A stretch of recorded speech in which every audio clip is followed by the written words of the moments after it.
Welcome to Innovation Dialog. I'm Diana Ding. Today we're with An Xu, the San Francisco School Board. First of all, I would like to invite Dennis Wu, the well-respected community leader in San Francisco, to give us a short introduction. I'm Dennis Wu. It's my pleasure to introduce you to An Xu, who is a candidate for the San Francisco School Board and who has been a longtime friend and colleague of mine for over 26 years, who cares deeply about San Francisco, who has twin sons, who are students in San Francisco, who got involved in the school board recall, who, because of her two sons being at Galileo High School, got involved in the school board recall, was appointed by Mayor Breed, one of three people appointed to the school board, and is now running for the San Francisco School Board. So Anne, what's your three priorities for the School of San Francisco? Hi, I'm An Xu. I'm the only immigrant and business person on the San Francisco School Board right now, and I'm running for election in November for a regular 4-year term.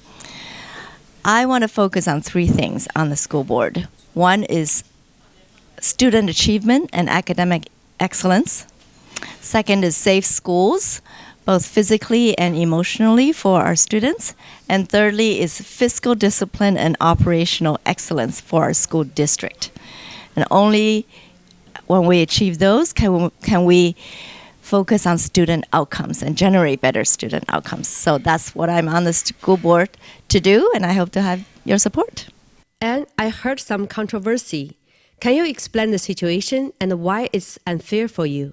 There has been some recent controversy about me, and that generated from my answering a questionnaire put forth by a group that was considering me for endorsement.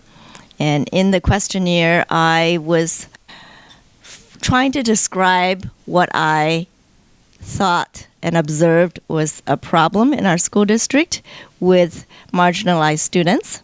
And I think I used some not so sensitive words because I was really focused on the problem and not thinking about the right words to use. And I'm not a politician, so I'm not very sensitive to this kind of political speak. And my words did hurt some people, and I apologized, and that is on record. And since then, I have actually had the opportunity to get to know a lot of the people in the communities that were hurt by my words. And it has been very enlightening for me to hear the personal stories from parents, from community leaders, especially in our southeast neighborhoods, the Black and brown communities.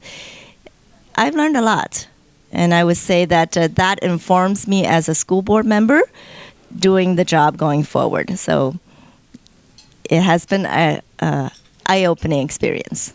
So Anne, there are so many challenges to the San Francisco, especially during the pandemic. So what do you think the biggest challenge for San Francisco right now? And do you have any solutions or proposals? Since I joined the board in March, I've talked to a lot of people inside and outside the school district, and I found two main problems. One was lack of priority and leadership, because the previous school boards have governed by resolutions. There's 14 resolutions in effect right now, so 14 little mandates that tell the staff what to do, and the staff don't know which ones they should do first. Or this staff is doing this one for this board member, that staff is doing the other one. So that this whole organization is not moving in the same direction. It's just paralyzed and not going anywhere. So lack of priority and lack of leadership. That problem is actually being addressed now because we hired a new superintendent who started July 1st. Okay? And we have a new board. I'm part of the new board. So, and we are in the process of setting 3 priorities, just 3. I insisted on that one. Not 14, not 12, not 10. 3 for the next 5 years. And we're actually circulating that. And those 3 I'll mention is focused on 3rd grade literacy, 8th grade math, and high school, college and career readiness. Okay, just those 3 priorities. We're circulating that, and by the end of October, we will publish these SMART goals, specific, measurable, attainable, realistic, timely, or whatever. SMART goals, yes. So that problem of lack of priority in leadership is being addressed. The second biggest problem I found is lack of process and procedures in the whole district. San Francisco Unified School District has been run by a bunch of people with no processes and procedures. So if you have a very competent person sitting in that seat, you get a competent job done. That person moves on, you have a less competent person, you get a less competent job done. There's no processes and procedures to tell you what you should do in that seat. For example, we used to have a high school catalog that tells you which high schools offer what classes, how many AP classes, JROTC, whatever programs at our about 20 high schools. That was 5 or 6 years ago. That person left. We have had no high school catalog. What happened to the person who's sitting in that seat now? Why is that person not generating a high school catalog? So it's things like this, okay, that has no process and procedures. And that is something that I am trying to institute. As an entrepreneur myself, startups and small companies are run by people, very passionate people who work 24 hours a day.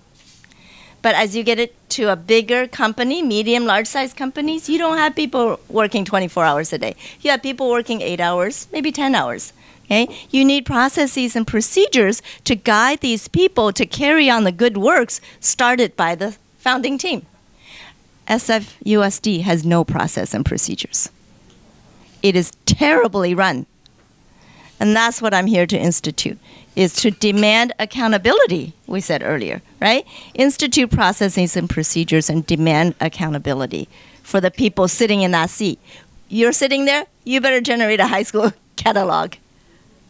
So that's the second biggest problem I found, and I'm really insisting on instituting that. So, Anne, talking about you, there are 2 things in my mind. First, you have an impressive credential. Second, your heart is really into education. So my question are 2 words: respect and trust. This is a very, very diverse community in our city. So how do you going to exercise the respect and trust among this diverse community? Respect and trust.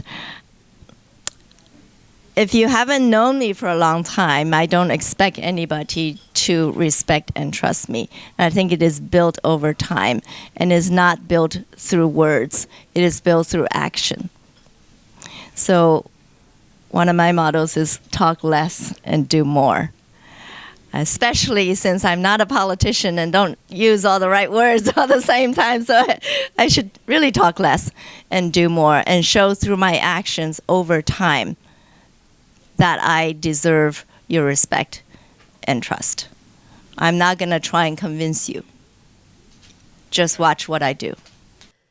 So one of the best things about social justice is a good education for our students.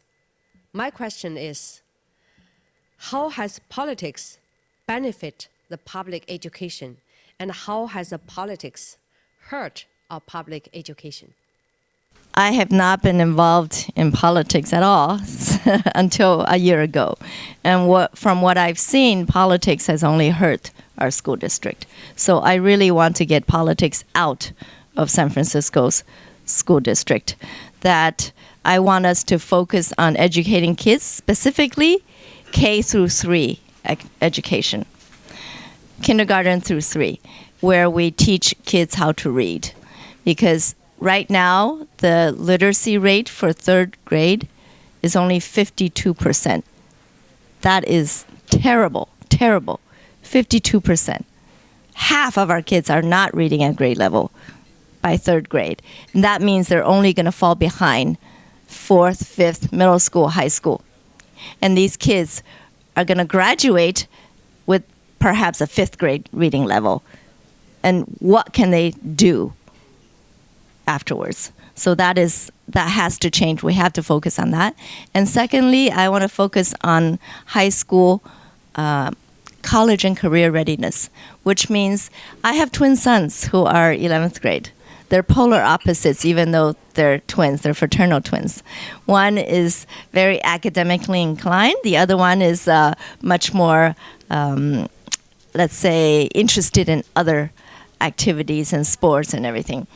And I have explored all sorts of different career options with that more active son who didn't want to go to college. For 5 years, he said he wasn't going to college. So we explored the military, the trades, entertainment, sports, all these industries. And I think all high school students should be able to explore those things that are in addition to going to college.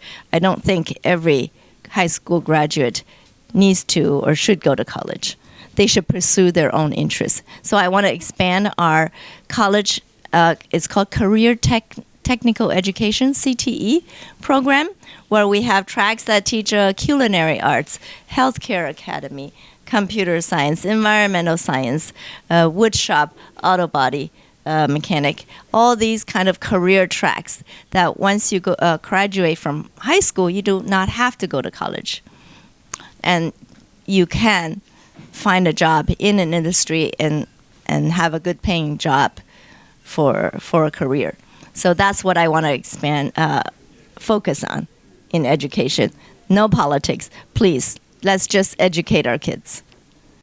So whether the standard for the high school should be the same across the board.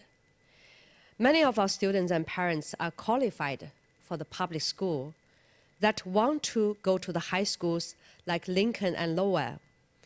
Doesn't matter what color, that within 1 mile, but they are not eligible. How do we challenge this type of problems? We have grade level standards from K1 through all the way through 12 that you're evaluated on. Everybody's evaluated against the same standards. So when I say earlier that 52% of our third graders read at grade level, that's only 52%. The other 48 is not reading at third grade level. So fourth grade, fifth grade, it should be the same standard, okay, so that we can know how much kids are learning or not learning. So that's your first answer. Secondly, about neighborhood schools, I think that's what you're saying. We are actually going to a new school assignment system starting 2025-26 school year. This is 2022, where we are hoping to give parents some more, let's say, what is the word? Certainty of where their kids can go to school so that it's around their neighborhood and not clear across the. Right now, you can be assigned clear across the city for elementary school or high school or middle school. So we're trying to change that system so that you can have more neighborhood schools. You can go to Lincoln, Lowell, if you live around there, you can go to. But before we do that, we need to raise the let's say, the quality of education at all of the schools around the city. Because if right now there are certain schools that are good and certain schools that are not good. So many parents choose to send their kids who are to a good school, which may be clear across the town. And they're okay with that because they want their kid to go to a good school so they can drive clear across the town and send their kids there. Okay? And if we impose a neighborhood school on that right now, then the parents may say, I have no good choices in my neighborhood. And that is not fair. So we need to raise the quality of education at all the schools across the city so that every neighborhood has good schools. And so that gives us 3 years. It's a tall order, but if we're heading in the right direction, I think parents are going to be okay. Today we interviewed Anne Xu. Thank you, Anne, and good luck.